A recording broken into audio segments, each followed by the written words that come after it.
Quero ler no livro de Atos, capítulo 1, os versículos de 9 a 11, que é a base da reflexão que nós vamos estar ministrando para fechar a nossa série Encontros com Jesus, transformando os crentes. Eu vou ler na NVI. Diz assim a palavra de Deus: tendo dito isto, foi levado às alturas, e enquanto eles olhavam, em uma nuvem o encobriu da vista deles. E eles ficaram com os olhos fixos no céu, enquanto ele subia. De repente surgiram diante deles 2 homens vestidos de branco, que lhes disseram: Galileus, por que vocês estão olhando para o céu? Este mesmo Jesus que dentre vocês foi elevado ao céu, voltará da mesma forma como viram subir. Amém? Que a graça e a paz permaneçam nos nossos corações. Por favor, pode se assentar. E nós estamos encerrando a nossa série. E hoje nós vamos aqui aprender um pouco sobre esta passagem, que fala da ascensão de Jesus. Como nós vimos na semana passada e nos outros sermões, no livro de João começa a mostrar, Jesus fazendo a sua despedida. A partir do capítulo 14, Jesus começa a fazer a sua despedida. Estou indo embora daqui dessa terra, chegou o meu tempo. E os discípulos não entendiam, Os discípulos eles ficavam meio confusos com a fala de Jesus. Eles não compreendiam o que Jesus estava dizendo, Então Jesus, por vários momentos, falou para eles: eu vou morrer e vou ressuscitar. Ao terceiro dia eu vou ressuscitar, por várias vezes. Mas eles não compreendiam essa fala de Jesus. Eles não entendiam. No momento da ressurreição de Jesus, também você percebe que eles não entenderam e não compreenderam. As mulheres vão até o sepulcro, e o sepulcro está aberto, já depois do terceiro dia, domingo pela manhã. E quando elas chegam lá, qual é o impacto que elas têm? Roubaram Jesus. Eles não se lembraram que Jesus tinha falado que ia ressuscitar. Ela volta correndo para os discípulos e conta: roubaram Jesus. E os discípulos saem correndo para ver o que aconteceu. Mas mesmo com todas essas ações, eles ainda têm dúvida se Jesus tinha ressuscitado. Nós vamos ver que numa fala, com Maria Madalena, os discípulos foram, olharam, Jesus não está aqui, e voltaram para a base, voltaram lá para o cenáculo, ficaram lá escondidos. Mas Maria continuou ali.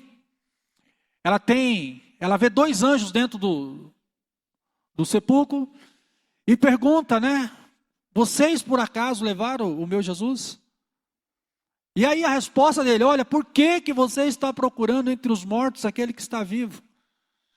Por que você está aqui procurando quem já está vivo? Mas ela ainda não entende. Aí ela olha, vê um homem andando ali, e ela pergunta, pensando que é o jardineiro: por acaso você levou o meu Senhor para algum lugar? Me diga onde ele está. Até que Jesus, olhando para o coração de Maria, e fala: Maria. E quando Jesus chama ela pelo nome, ela reconhece que é Jesus, e ela vai lá e o abraça em seus pés e segura de uma forma firme, falando: olha, ninguém tira mais o Senhor daqui. Ninguém mais tira o Senhor daqui. Ela segurou com uma firmeza que Jesus fala para ela: solta-me, mulher, porque eu ainda não fui para o meu Pai. Parece que não pode tocar em Jesus, não é isso? Não dá essa sensação? Quando o texto mostra ali, solta-me, mulher, eu ainda não fui para o meu Pai. E não é isso que Jesus está dizendo. Jesus está dizendo para ela que ela vai ter Jesus agora de uma forma diferente. Que ela até então só podia estar com Jesus no único ambiente onde ele estivesse pregando. Jesus seria muito mais do que aquilo daquele Jesus que ela estava acostumada a ter. Porque em outro momento, Jesus pediu para que tocasse nele, né? Ele estava lá, os discípulos estavam desesperados, ele falou para Tomé, toca em mim, Tomé, você vê se não sou eu. Outras vezes Jesus estava lá se alimentando e falando, porque irmãos, não foi fácil para os discípulos entenderem e compreenderem a ressurreição. Levou um período e Jesus teve que mostrar para eles, olha, sou eu mesmo. Um espírito não tem fome, não come, não bebe. Eu estou comendo e estou bebendo. Junto com vocês. Eu estou com vocês. Eu ando com vocês. Então, diante disso, aí vem uma outra situação que é essa aqui da ascensão de Jesus. Jesus está conosco, de repente, Jesus, né, passou o tempo dele, estou voltando, né, para o braço do Pai, para assumir a sua posição diante de Deus, e aí eles ficam atônitos, né, eles ficam olhando até Jesus subir, desaparecer da visão deles numa nuvem e elevado ao céu. E isso tem alguns sentidos, porque em momentos anteriores, Jesus, ele entrava, tudo fechado, e ele saía. Mas por que que Jesus usou essa forma de mostrar para os seus discípulos, ele voltando para o céu, até que os seus olhos não conseguissem mais enxergar? Porque Jesus estava mostrando que ele estava tendo o controle de todo o universo. Todo. Foi isso que a gente acabou de cantar. Tudo está no controle de Jesus. Tudo. Nada mais. Ele tem a chave. Ele tem o controle da vida e da morte. Ele está acima de todos os poderes da terra. Não existe governo poderoso aqui na terra, porque todo o poder é dado ao Senhor Jesus, como está escrito lá em Filipenses, nas cartas de Paulo. Todo o poder foi dado a Ele, no céu, na terra e debaixo da terra. Então não tem outra autoridade a não ser Jesus Cristo. E esse Jesus Cristo compartilha este poder com a sua igreja e para a sua igreja. Os discípulos ficaram confusos quanto ao significado da ascensão, desde o instante que ela ocorreu. Para nós também é confuso. O que aconteceu? Por que aconteceu? Que diferença ela faz para o estado de nossa alma e para o modo como vivemos? Qual a importância que isso tem para nós hoje? Saber que Jesus foi ao céu. Se eles tinham dificuldade, você imagine nós. Se não nos debruçarmos sobre a palavra de Deus, estudarmos a palavra de Deus, mergulharmos assim com a vontade de querer aprender mais do que simplesmente para uma base de troca. Não, eu quero conhecer mais do meu Senhor, porque Ele é o meu Senhor, Ele é o meu Salvador, então eu preciso conhecê-lo. Então com certeza faz sentido que se houve um descer na encarnação, houvesse também um retorno na ascensão. Então Jesus precisava voltar para que o governo estivesse sobre as suas mãos.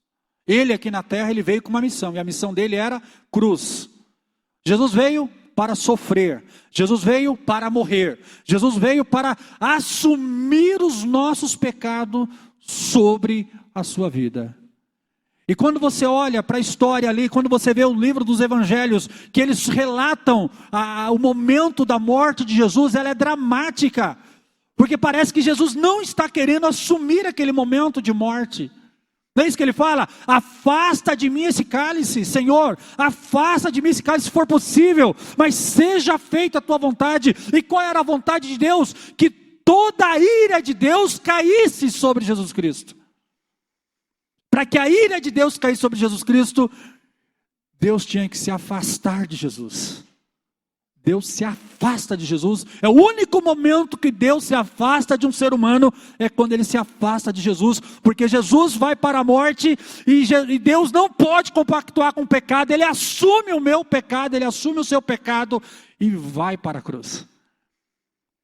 Só que ele ficou sozinho. É isso que ele vai falar lá no momento de angústia. Ele fala: Deus meu, por que me desamparaste? Por que o Senhor me deixou sozinho? Por que o Senhor virou as costas para mim? Por que o Senhor não está aqui presente comigo? Meu Deus, é um desespero. Talvez a gente fala isso, né? O cinema parece que coloca meio que romântico, né? Deus meu, por que me desamparar? Não, mas isso era um grito de socorro, um grito de desespero, porque Deus, a primeira vez que Jesus sente a ausência de Deus, a primeira vez na vida que ele sente a ausência da presença de Deus, a presença do Espírito Santo, ele está literalmente sozinho, e isso sou eu e você.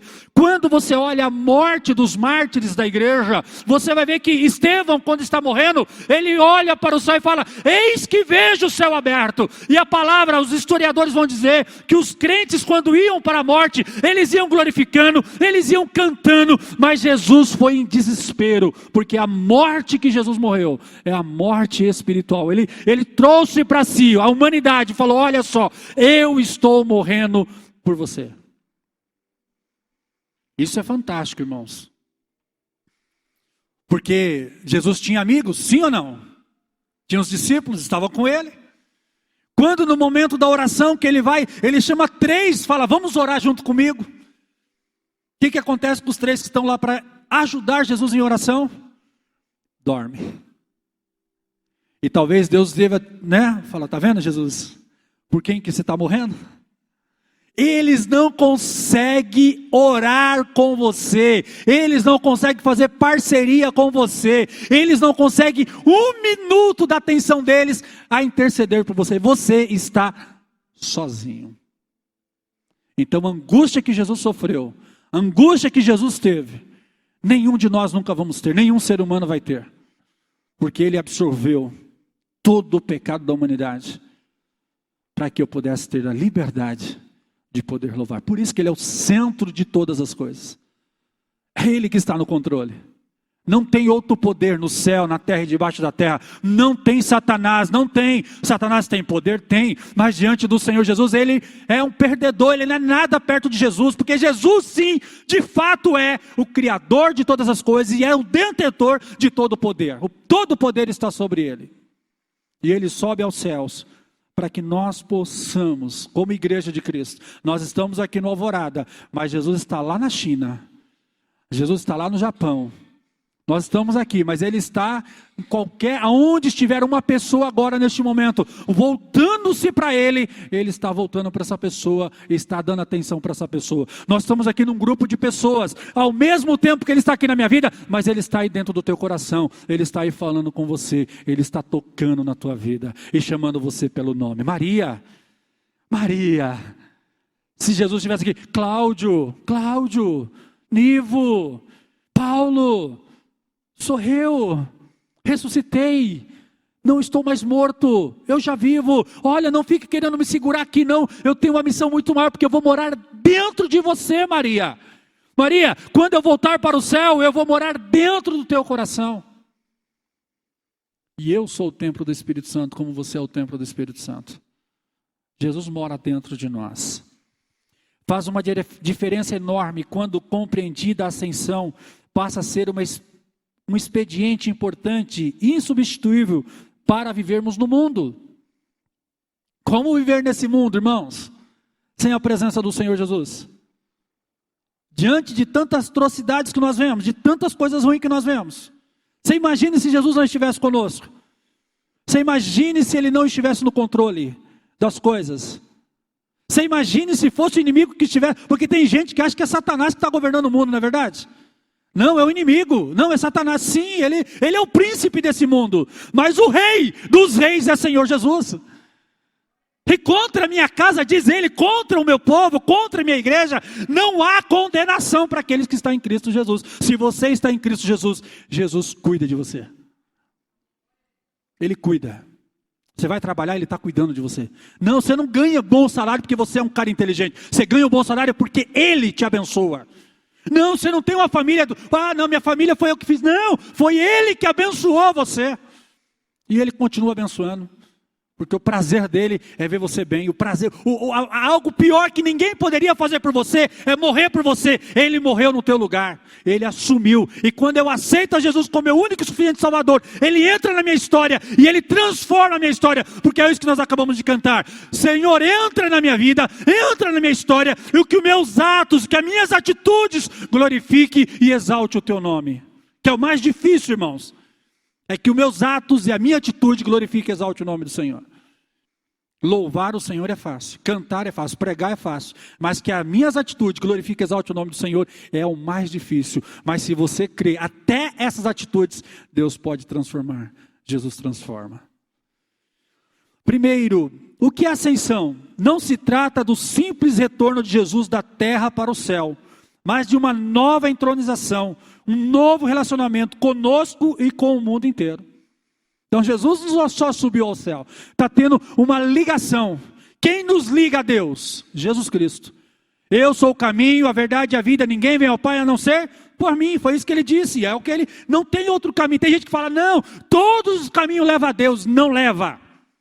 Todas as igrejas levam a Deus, não leva.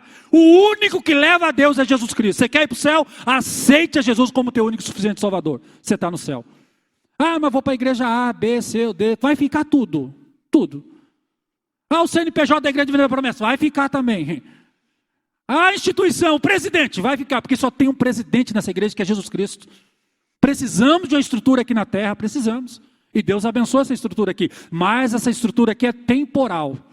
Como a estrutura do passado era temporal. O sistema em Israel era temporal. O sistema que nós temos hoje é temporal. Mas o governo, a presidência e o domínio está na mão de Jesus. E Ele não abre mão do domínio sobre a vida dos servos e servas dele. Não abre mão. Você serve a Cristo. É a Ele que você serve. É a Ele que você adora. Quando você dizima, você está dizimando por quê? Porque alguém está pedindo para você dizimar? Quando você contribui é porque alguém está implorando para que você contribui? Não. Quando você faz isso, você está dizendo, Senhor, eu dou graças a Ti, porque o Senhor é o que provê na minha vida, é o Senhor que provê na minha casa, é o Senhor que provê no meu trabalho. As coisas acontecem porque o Senhor está no controle. Porque quando Ele sai do controle, irmão, nós vemos a bagunça que nós fazemos. Você sabe a bagunça que nós fazemos? Nós não temos controle financeiro, nós não temos controle emocional, nós não temos controle nenhum. Quando Jesus entra na nossa vida, Ele transforma aquilo que não tinha mais sentido, começa a ter sentido, porque Ele está no controle. Como eu ouvi agora, né? Nossa, vocês são diferentes, o que está acontecendo? Jesus entrou. Jesus entra, Ele transforma. Na ascensão, uma mudança. Enquanto o homem Jesus existiu no mundo, no espaço e do tempo, só podia estar em um lugar de cada vez. Se quisesse ouvi-lo, relacionar-se com ele ou experimentá-lo, você tinha de estar no mesmo lugar e tempo que ele estava. Não tinha outro jeito. Se ele não subisse ao céu, tinha que ir lá para Jerusalém. Por isso que, legal, você quer ir para Jerusalém, conhecer Israel, a nível de conhecimento, legal, mas não para ver Jesus. Porque para ver Jesus, irmão, basta você entrar no seu quarto. Olha que legal. Jesus fala assim, entra no teu quarto, entra no teu quarto. Tem gente que não está entrando no quarto faz tempo, irmãos, e quer que Jesus faz as coisas. Tem gente que não entra no quarto para falar com, tem medo de entrar no quarto e Jesus de repente aparecer lá para conversar com você. Entra no teu quarto, entra na tua intimidade, é o lugar que Ele fala. Todas as vezes que você quiser falar com o Pai, entra no quarto, no secreto, porque o que você conversar comigo no secreto, publicamente, as pessoas vão ver o resultado da tua oração. Agora, qual é o problema? Que a gente quer publicar para todo mundo, menos para quem tem que falar. Entra no teu quarto. Na ascensão, contudo, Jesus deixa o contínuo espaço e tempo e passa para a presença do Pai. E ainda é humano. Nós seremos transformados, irmãos, na volta do Senhor Jesus. Teremos um novo corpo. Jesus, Ele tem um corpo humano. Você vai ver a marca da crucificação. Vou ver como Ele é. Ele é o homem perfeito, sem pecado.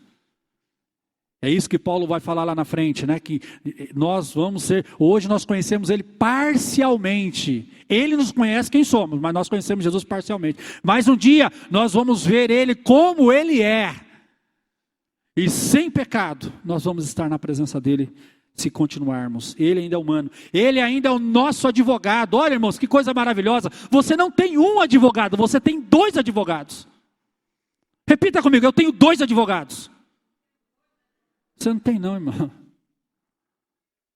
Você não crê no que você acabou de falar. Você tem 2, vou perguntar, você tem 2 advogados? Fala, eu tenho 2 advogados. Você crê nisso, irmão? Você tem um advogado que está à destra do Pai. Eu fico imaginando ele falando com o Pai: olha, o Cláudio, tadinho do Cláudio, cuida dele. Não, Pai, eu vou matar o Cláudio, porque eu estou irado com o Cláudio, só anda pecando, cometendo erros terríveis, eu vou destruir ele. E Jesus: calma, Pai, calma. Não, dá mais uma oportunidade para o Cláudio. Pai, eu sei o que ele não, olha só, ele só sabe dormir mesmo, olha lá, ele só sabe dormir. Na hora H, na hora da oração ele está lá dormindo. Na hora do problema ele está lá, relaxado, ele não consegue dormir. Não foi só Pedro, Tiago e João que dormiram, não, todos os discípulos não conseguiram, naquele momento, estar acordado para ter um momento só de oração na presença do Pai, clamando pela vida de Jesus. Jesus estava sozinho, mas mesmo assim, ele morreu por mim e por você. Ele assumiu o meu e seu lugar. No entanto, ele é o nosso segundo Adão. Foi de tal modo glorificado que tudo que faz tem abrangência cósmica. Você não precisa mais ir a uma única localização geográfica a fim de receber a sua ministração. Eu vou lá para a igreja porque Deus vai falar comigo lá. Não, Deus fala com você aonde. Quando ele disse para aquela mulher, olha, vai chegar um momento que nem aqui no monte, nem lá em Jerusalém, mas o Pai busca aqueles que o adorem, em espírito e em verdade, e aonde estiver aquele que adora o Pai em espírito e verdade, ali está o Senhor Jesus. Jesus também disse em outro momento: olha, meus filhos, fique tranquilo, aonde estiver 2 ou 3 de vocês reunidos no meu nome, ali eu estou. E aonde nós estamos a maior parte, 2 ou 3 reunidos, não é na nossa casa, não é com a nossa família. E quantas vezes nós trazemos Jesus para a nossa casa, para a nossa família, orar, buscar a orientação de Deus, buscar o direcionamento de Deus para a nossa vida, para a nossa casa, para os nossos negócios. Ele é o último. Então que nós possamos buscar a palavra de Deus, se dedicar à palavra de Deus, saber que temos acesso livre ao céu. É isso que ele disse para Maria: Maria, você nesse momento só pode segurar os meus pés, mas se você me soltar, eu vou fazer uma morada dentro de você. Se você entrar lá na prisão, eu estou com você lá. Se você for, ainda que você venha morrer, eu tenho poder para te ressuscitar. Nem a morte tem poder sobre aquele que está em Cristo Jesus. Iremos um dia ressuscitar. A ascensão não significa perda de intimidade. Não. Não é perca de liderança. Não é perca de advogado. Mas sim aumento e a disponibilidade infinita de tudo isso. Você tem isso à sua disposição. Pastor, eu tenho um problema no cartório, tem um problema em tal lugar. Ore, Senhor, entra com providência. Eu lembro que minha mãe sempre falava para mim: você precisa conhecer, fazer amizade com algumas pessoas para que você consiga, as pessoas consigam te ajudar para você crescer na vida.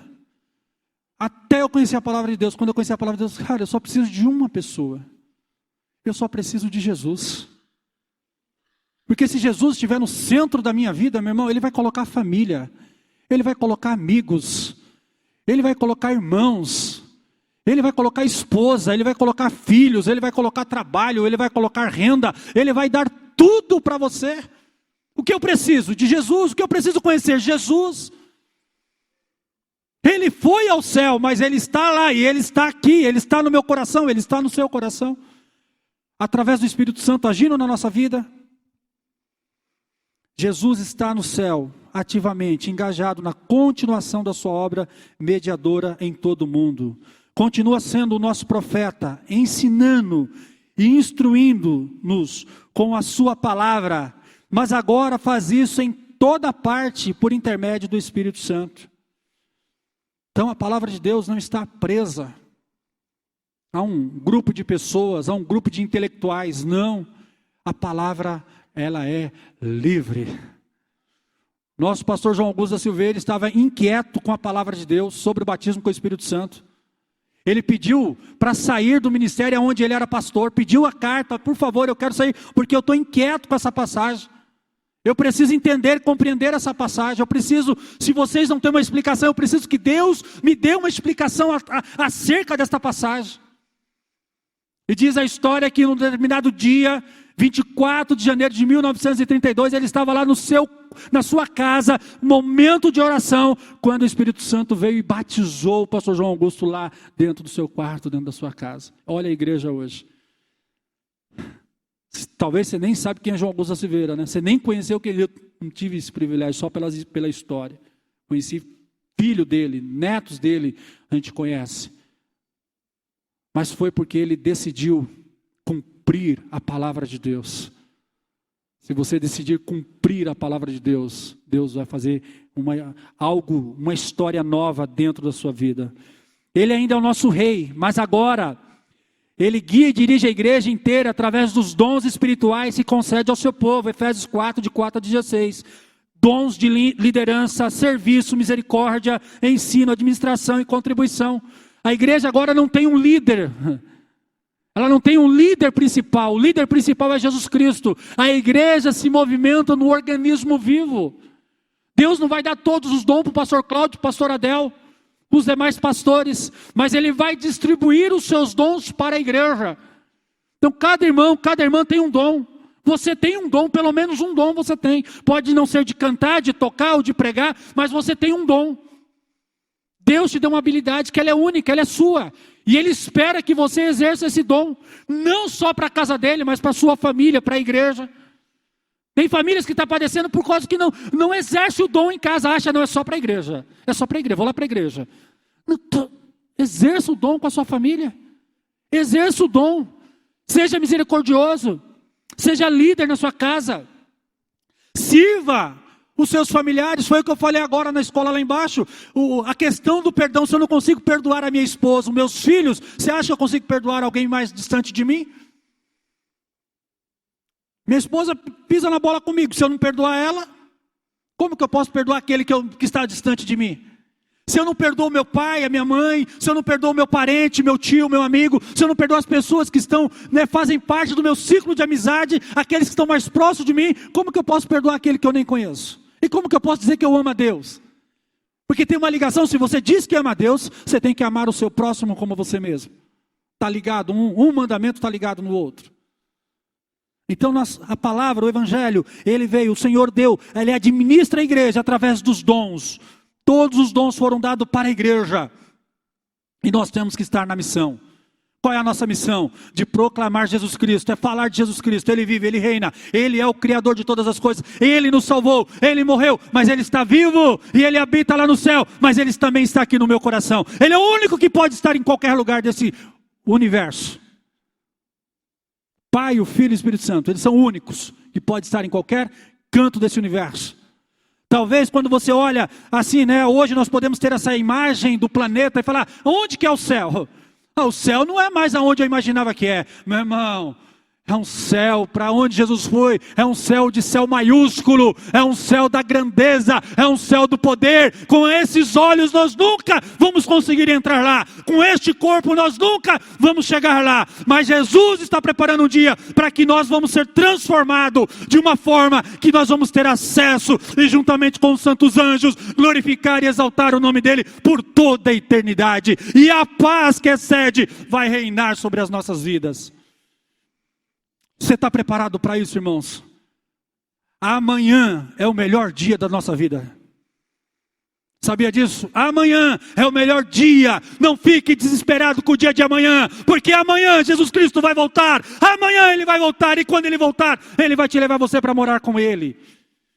Eu não posso ficar olhando para o futuro e ficar desesperado. Não, o que vai acontecer? Não sei o que vai acontecer amanhã, mas de uma coisa eu tenho certeza: se amanhã for o último dia, eu quero fazer parte daqueles que vão subir para a eternidade juntamente com Jesus Cristo. Isso tem que estar pulsando dentro do meu coração e do seu coração. E ainda é o nosso sacerdote. O sacerdote antigo tinha que ir diante do Pai e pedir perdão primeiro pelos seus pecados, para depois oferecer perdão para o pecado do povo. Jesus entrou uma única vez nesse lugar e tomou o cálice da ira de Deus, e foi o Cordeiro que tira o pecado do mundo. E Ele deu acesso para mim e você a ter esse privilégio de chegar adiante do Pai. Ele que nos aconselha, Ele nos sustenta, mas agora representa-nos diante da face do Pai. Jesus está à face do Pai, olhando por cada um de nós. Cada um de nós.